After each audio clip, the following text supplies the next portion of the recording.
Bonjour les amis, c'est Gilles Mansillon. Je reviens discuter de psychologie transcendantale. Je suis appelé à venir faire mon dernier message de Toulouse là.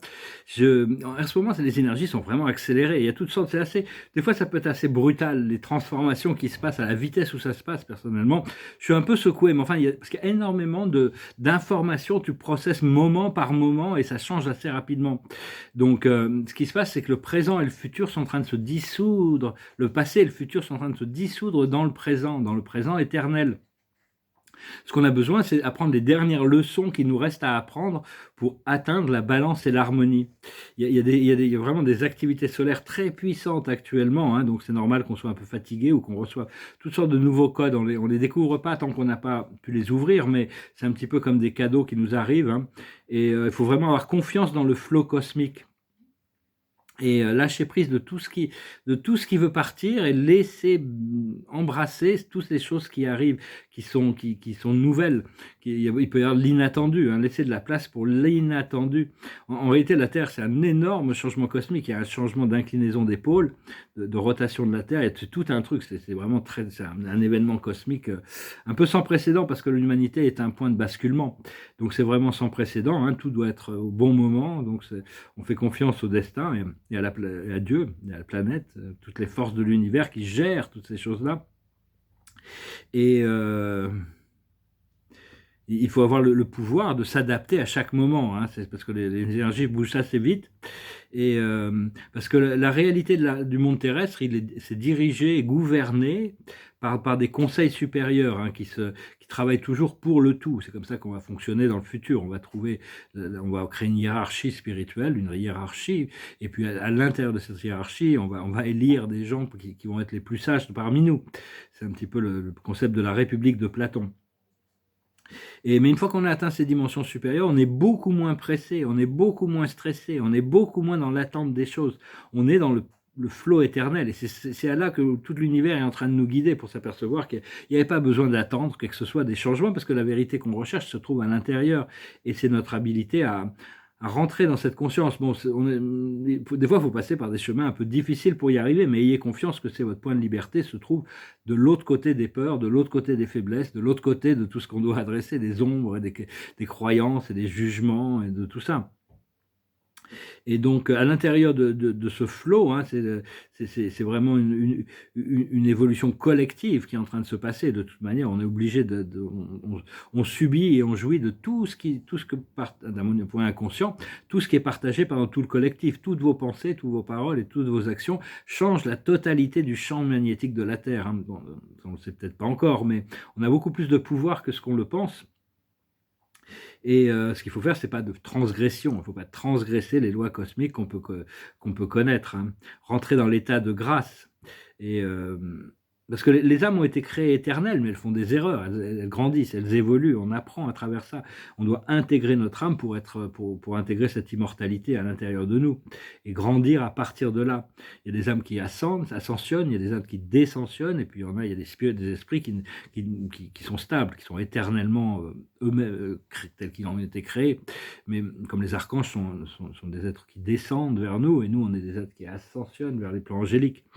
Et donc, ce qu'on cherche, c'est le bonheur, la réussite et la liberté, hein. Il y a toujours une idée de réussite, il y a toujours des challenges, donc il y a des choses à réussir, hein. Des fois, c'est de lâcher prise, mais des fois, il faut passer par des choses pour obtenir ce que l'on veut. La liberté, après, c'est faire ce que l'on veut, et le bonheur, c'est pouvoir jouir de l'énergie et du temps qui nous est imparti. Vraiment, se comprendre qu'il faut avoir de la gratitude pour qui vous êtes aussi, parce que on est tous rares, on est tous précieux. Il n'y a qu'un seul d'entre nous dans tout l'univers. Bon, même si notre âme peut s'éparpiller, notre âme, c'est nous, hein, de toute manière. Mais ici sur Terre, il n'y en a qu'un seul comme nous, hein, donc on est vraiment rare. Il faut toujours essayer d'en faire un peu plus que ce qu'on nous en demande. C'est important. Ça fait partie des grandes clés de la réussite. Il ne faut pas se plaindre, d'en faire un peu plus que ce qu'on avait prévu. Aller un peu plus loin, toujours. Et parce que notre vision supérieure, notre plus haute vision, ce qu'on cherche, c'est à développer cette plus haute vision, à trouver notre plus haute vision. Elle est toujours connectée à un plan plus grandiose qui est collectif. Après ça, il faut s'aligner, il faut sentir, il faut écouter, il faut regarder, il faut voir. Et tout ce que l'âme essaye de nous communiquer discrètement, silencieusement des fois, c'est à travers des ressentis ou des murmures, des petites voix qui nous traversent l'esprit, qui sont l'âme, le côté de l'âme sera toujours positif pour s'aligner avec les énergies universelles. Et c'est normal de se sentir seul ou incompris, hein, c'est vraiment, ça fait partie du procédé. Éventuellement, on va connecter, on va pouvoir communiquer et s'entourer de gens qui pensent comme nous. Et ça, on va pouvoir, des individus ou des groupes, et on va pouvoir créer des communautés éclairées. Mais en réalité, on n'est jamais seul, hein, parce qu'on a toujours la présence du Créateur et de toutes sortes de toutes nos guides. Et il y a même des collectifs spirituels et galactiques, tout ça, qui nous regardent tout le temps. C'est juste une question de pouvoir se brancher sur leur fréquence pour se sentir connecté et échanger des informations. Personnellement, bon, je sais que la plus grosse récompense à la fin de cette vie, ça va de pratiquer la connexion spirituelle. Mais bon, je sais que j'ai encore énormément de choses à faire sur ce plan terrestre, et ça sera la récompense après tout ça, après tout ce travail très difficile quand même s'il y a beaucoup de joie aussi dans le procédé. C'est un voyage du cœur, hein, c'est un voyage, c'est une histoire, c'est un truc qui se développe. C'est pas quelque chose, voilà, on a atteint quelque chose et c'est fini, on n'a plus rien besoin d'atteindre. Hein, donc il vaut mieux essayer de se rendre confortable avec chaque moment présent. Et comprendre que tous les événements de la vie ont été planifiés et dessinés pour nous spécifiquement, même si on nous permet on nous permet de vivre notre vie dans l'ignorance, parce que l'ignorance c'est un peu comme la stupidité, c'est plus grandiose que la connaissance, parce que la connaissance elle peut pas être infinie, alors que la stupidité et l'ignorance elle est infinie. Je sais plus qui c'est qui disait ça, c'était Einstein je crois. Et donc, en réalité, tout a été planifié, hein. On a choisi, bon, ça dépend ce qu'on a choisi aussi. Il y a des âmes qui ont choisi différentes expériences dans cette incarnation terrestre. Moi, personnellement, bon, il y a beaucoup c'est d'avoir une implication créative et culturelle au service du Créateur, de la planète et de l'humanité. Même si, bon, il faut pas mettre le service avant son bien-être, hein. C'est grâce à notre bien-être qu'on peut servir. Mais enfin, on doit nettoyer, on doit évacuer toutes sortes de vieilles énergies pour rentrer dans l'état de grâce et la connexion avec les plans supérieurs de réalité et de conscience. Parce qu'on est tous une seule grande famille, on vient tous du Créateur. Cela dit, il y a des connexions profondes d'âme qui sont notre famille, il y a des gens un peu, des connexions d'âme qui sont nos cousins, et puis il y a des étrangers hein, quand même aussi, hein. L'univers c'est vaste et c'est grand, donc ça dépend un peu de la teneur intérieure des gens, qui savoir si on peut se rapprocher, à quel niveau on peut se rapprocher, et quelle est notre mission, quel est notre procédé co-créatif avec eux dans chaque moment. Enfin bon, il y a beaucoup de choses qui vont se révéler, je pense, dans les jours, les semaines et les mois à venir. Parce que tous sont les bienvenus, hein. Enfin, la famille, comme on doit commencer par là, hein. Mais dans cette famille d'âme, notre famille d'esprit, on va s'apercevoir il y en a dans tous les pays, et ils viennent de tous les milieux socio-culturels. C'est-à-dire que bon, on peut pas, c'est juste une question de vibration, et tout ça, c'est en train on va retrouver notre tribu. Donc voilà, j'espère que ce message aurait été intéressant pour vous. Je vous remercie infiniment pour votre soutien. Je vais tirer quelques cartes pour voir, quelques oracles. Je pars demain matin, on va voir, j'ai l'impression que une grande chose arrive, des choses. Bon, en attendant, la carte de la journée, c'est la flexibilité. Hein. Faut mieux avoir un plan B, mais enfin, bon, se préparer pour le plan A. Pour moi, c'est ça. Je vais tirer quelques cartes avec la cache. J'ai dû lâcher prise de certaines choses, là, des fois c'est un peu mystérieux et douloureux, mais bon. Et donc, mais enfin tout ça, même si on est guidé à faire quelque chose qu'on ne comprend pas, il faut le faire, parce qu'il y a une leçon à apprendre nous-mêmes ou les personnes impliquées dans la leçon. Donc tout en restant quand même assez gentil, quoi, assez doux. L'observateur de la journée, c'est les phobies. Toutes ces peurs, la peur c'est la première chose qu'on doit décharger. La plus haute sagesse c'est les arts.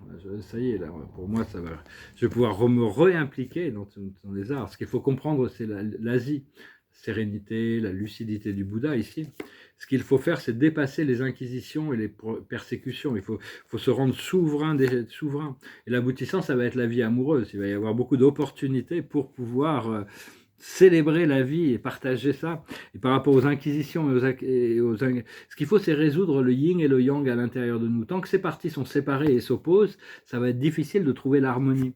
Et donc en Atlantis, on avait trouvé ces mémoires d'Atlantis qui vont revenir, c'était des sociétés matriarcales mais très très bien intégrées. Je vais retirer quelques cartes avec le tarot du Dakini.